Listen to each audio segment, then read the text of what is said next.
Did a U.S. secret cost Houston area workers their lives? But even worse, the families are telling the 11 News defenders they have been abandoned by the government. What is going on? Investigative reporter Mark Greenblatt joins us. Mark? Lisa, Greg, to protect our country, these men were put into harm's way, exposed to dangerous materials, and no one told them.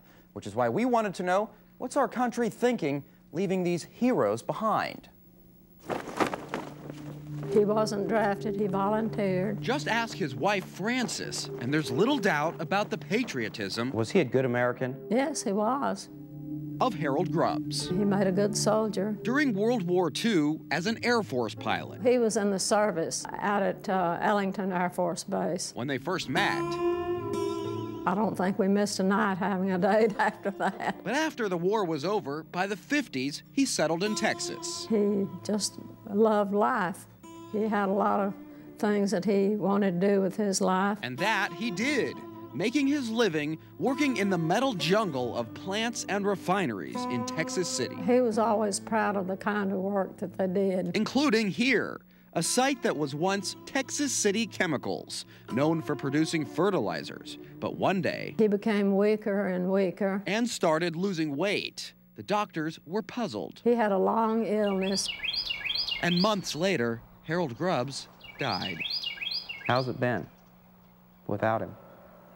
Oh, you can't imagine. But finally, on his death certificate, a diagnosis. A form of leukemia, a cancer associated with radiation. He was never informed that he worked around radiation. He could have been, I don't know. The 1950s, and the Cold War was going full steam, and that meant so was the atomic arms race. So the government needed radioactive uranium, something that could be produced out of fertilizer at plants like Texas City Chemicals, where this document shows 12 tons produced every year from 1952 to 1956, just when Grubbs worked there. Not knowing that that was the price he was paying. And it turns out Grubbs wasn't alone. Who else feels betrayed? I do. These former workers of the Texas City Chemicals plant all say the same thing. Did anybody ever tell you you were working around radioactive material? No, we didn't know about that until recently. And that there was dust everywhere. You ever breathe any of this stuff in? All the time. And no protection. They didn't have no dust masks, no band masks, or nothing like that. No coveralls or nothing.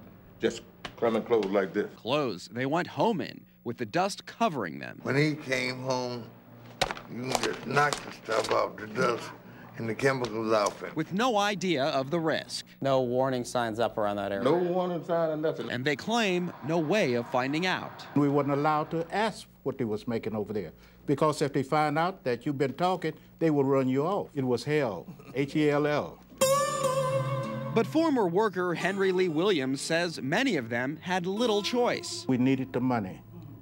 We had to support our families. And now they pay another price. I just received a letter that I have cancer. The same disease that's affected my husband died in 1985. My father has passed. Nearly everyone in this room. I guarantee you every one of us that work out there have some kind of problem or dead today. It was criminal negligence not to inform the people. He's Dr. Daniel McKeel. It's atrocious. A medical advocate for nuclear workers. It's just a miscarriage of fairness. And he says it's no surprise these workers have health problems. If you breathe in this dust that was heavy in those plants, in a few months, 10 years, up to 20 or 30 years, you will develop cancer. Nobody told him that. But guess what? 6 years ago, the federal government came clean about what used to go on at sites like Texas City Chemicals, which used to stand right back here, admitting to workers and their families what they'd been exposed to, even apologizing to them and offering as much as $100,000 in aid. But now guess how many of the more than 100 former workers here have ever seen a dime? How many of y'all have been denied so far? Everybody's being denied for some variation of something.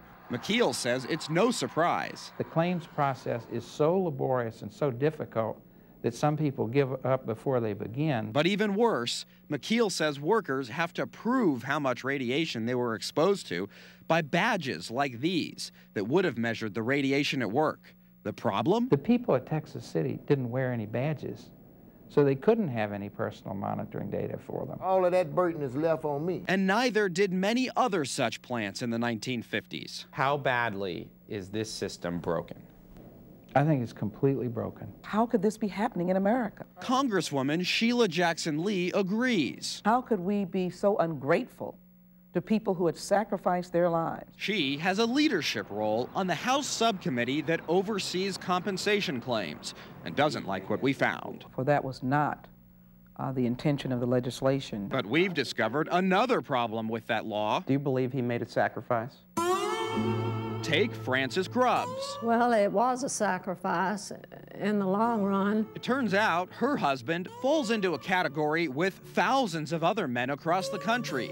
Men working as subcontractors at plants in the private industry, a large category the present law leaves out.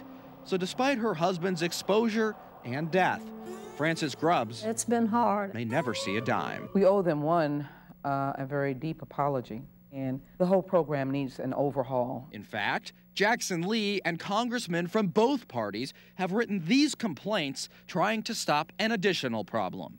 A proposal from the White House to contain growth or costs for these workers. This is no time to bring down the cost or to eliminate this program on the backs of the sick and the dying and the dead.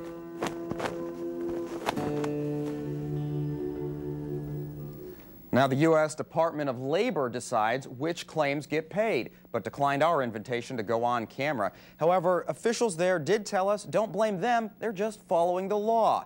Sheila Jackson Lee says that's exactly why she'll push for congressional field hearings right here in Houston, so lawmakers can hear directly for themselves how these workers may have been left behind. I'm Mark Greenblatt, 11 News, Defenders.